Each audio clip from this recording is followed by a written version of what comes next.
प्रसन्नवदनं ध्यायेत् सर्वविघ्नोपशान्तये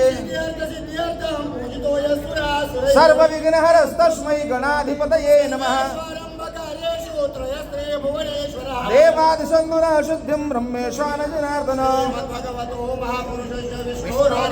प्रवर्तमानस्य कारण्यदेशे गोदावर्या दक्षिणे तीरे बौद्धावतारे रामक्षेत्रे अस्मिन् वर्तमाने विश्वावसुनां संवत्सरे दक्षिणायने हेमन्त ऋतु मासोत्तरस्यां द्वितीयवासरः वासरस्तु आद्यो भौमवासरे शुभदिवस नक्षत्रे शुभकर्मणे एवं पुनः विशेष विशिष्टायां शुभपण्यतिथो यजमानस्य वधूवरयोः स्वनाम्नः आपलं नाव घ्यावं अन्वाने भिरेर तस्मिन्ना माहिती दैव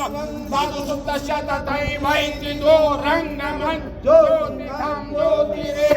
तन्मे मनः शिवसंकल्पमस्तु गौरी गणपति देवताभ्यो नमः पाद्यं समर्पयामि हस्तयोनिं समर्पयामि मुखे आचनीं समर्पयामि सर्वाण्ये स्नानियं जलं समर्पयामि आता आपण सगळ्यात पहिल्यांदा इथं नेमकं काय केलं तुमच्या दोघांकडून संकल्प करून घेतला की तू कुठल्या घरामध्ये जन्म घेतला त्या बाळाने कुठल्या घरामध्ये जन्म घेतला त्याचबरोबर आता आपण गौरी गणपतीची आराधना केलेली आहे आणि गौरी गणपतीची आराधना करून आपल्या पुण्यनगरीमध्ये आड गणपती तुम्हा दोघांना छोटे छोटे प्रश्न पण चलत राहणार आहेत माझे कारण हे सगळ्या गोष्टी जीवनामध्ये आपल्याला आयुष्यामध्ये आठवण असल्याच पाहिजे नाही का तर सगळ्यात पहिल्यांदा आता तुम्ही सांगा आजचे तुम्ही देव आहे अष्टविनायक ठीक आहे ना अष्टविनायक बऱ्याचशा लोकांना आपल्या महाराष्ट्रामध्ये माहिती अष्टविनायक याचा अर्थ असा झाला स्वराज्यामध्ये